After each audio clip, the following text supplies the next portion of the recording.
Terima kasih Anda masih bersama kami. Bagi Anda yang baru saja bergabung, kami hadirkan kembali 3 berita utama hari ini. Harga beras belum terkendali, kini warga kota Semarang dibuat makin pusing karena harga sayur mayur juga melonjak drastis. Tamsimas rusak akibat sumur bor kering. Warga desa Karangrejo di Pati mengalami krisis air bersih.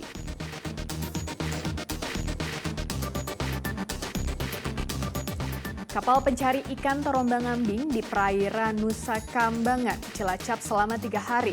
9 ABK selamat.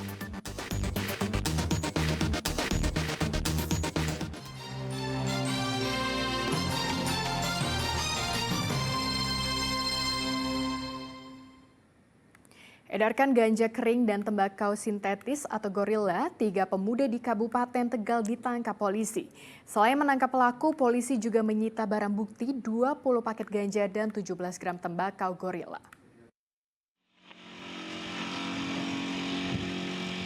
Oka Paristiawan, Rizky Amin, dan Andri Hermawan tertunduk lesu saat di bawah Satres Narkoba Polres Tegal. Ketiga remaja ini ditangkap karena menjual ganja kering dan tembakau gorila kepada pemuda lain di wilayah mereka tinggal. 3 tersangka ditangkap di tempat berbeda. Oka dan Rizky ditangkap di Desa Kaligayam, Kabupaten Tegal saat mengedarkan 20 paket ganja. Sedang Andri ditangkap di Desa Dampiak, Kabupaten Tegal saat mengedarkan 17 gram tembakau gorila. Ketiga tersangka mendapatkan barang tersebut dari seseorang di Jakarta. Pas kita menggeledah menemukan yang T1 itu masih ada di halaman yang di ruangan. Ternyata ada temennya yang bersembunyi di bawah keranda, posisinya lagi tidur ya, terlentang dia, ngumpet lah. Atas perbuatannya, ketiga pelaku terancam hukuman penjara selama 20 tahun dan denda maksimal 10 miliar rupiah. Kuncoro Wijayanto melaporkan dari Kabupaten Tegal. Kapal pencari ikan Aviano alami mati mesin di tengah perairan Nusa Kambangan Cilacap. Mereka terombang-ambing selama 3 hari di tengah laut. 9 anak buah kapal ABK selamat. Dari jumlah tersebut, 5 diantaranya sudah dievakuasi ke daratan. Setelah adanya laporan kapal mesin Aviano yang mengangkut 9 ABK alami mati mesin di tengah perairan Nusa Kambangan Cilacap, tim Basarnas langsung bergerak cepat. Setelah melakukan pencarian selama 2 hari, keberadaan kapal pencari ikan ini berhasil ditemukan di perairan sisi barat. Sebelum ditemukan, kapal Aviano terombang-ambing di laut lepas selama 3 hari. Semua ABK yang berada di atas kapal selamat. 5 dari 9 ABK telah dievakuasi ke daratan, sedang 4 ABK dan nahkoda masih bertahan di atas kapal menunggu bantuan lain.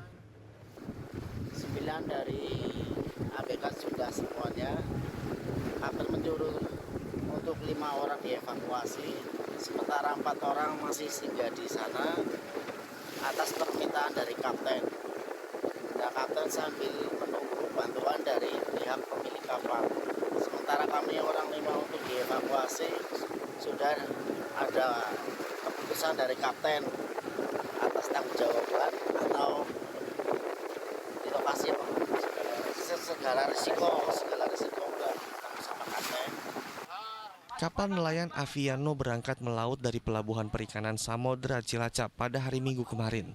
Lalu pada Senin sore, mesin kapal mengalami gangguan dan tiba-tiba mati.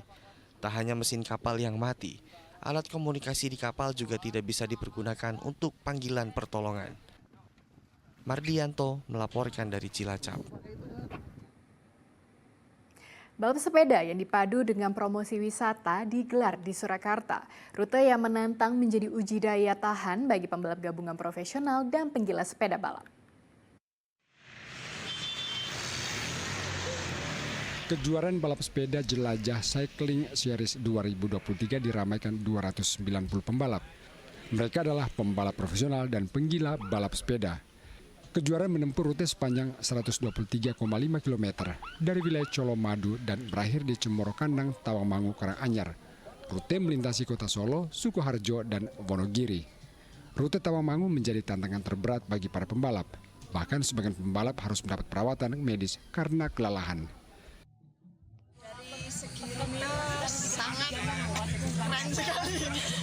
Sangat bikin benar-benar endurance-nya benar-benar diuji di sini. Soalnya kan awalnya emang udah jalannya emang rolling terus bisnisnya juga makin berat lagi. Jadi buat-buatan endurance rutenya sangat.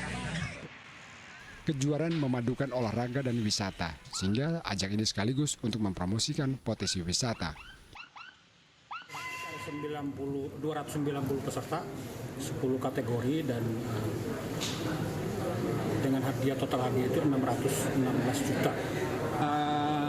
Di event kami ini, event Jelajah Cycling Series di Solo 2023 ini kan masih kategori Cycling for All dalam rekomendasi UCI. Ini adalah karena ini kami pertama sehingga masih memadukan antara atlet profesional dan komunitas. Komunitas di sini adalah para penggila sepeda balap. Kejuaraan terbagi dalam 10 kategori. Kategori elit dikhususkan untuk atlet nasional, sementara kelas master untuk penggila balap sepeda dan mantan atlet balap sepeda. Klub asal Bandung, Salasa Kahiji, memenangkan 3 kategori dalam ajang ini. Heri Prastyo melaporkan dari Karanganyar. Bersama para pemenang. Gabungan Perusahaan Farmasi Indonesia menggelar rapat kerja nasional di Solo. Rapat diantaranya membahas perusahaan Undang-Undang Kesehatan yang baru. Rapat kerja gabungan perusahaan farmasi diikuti ratusan peserta dari berbagai perusahaan farmasi di tanah air.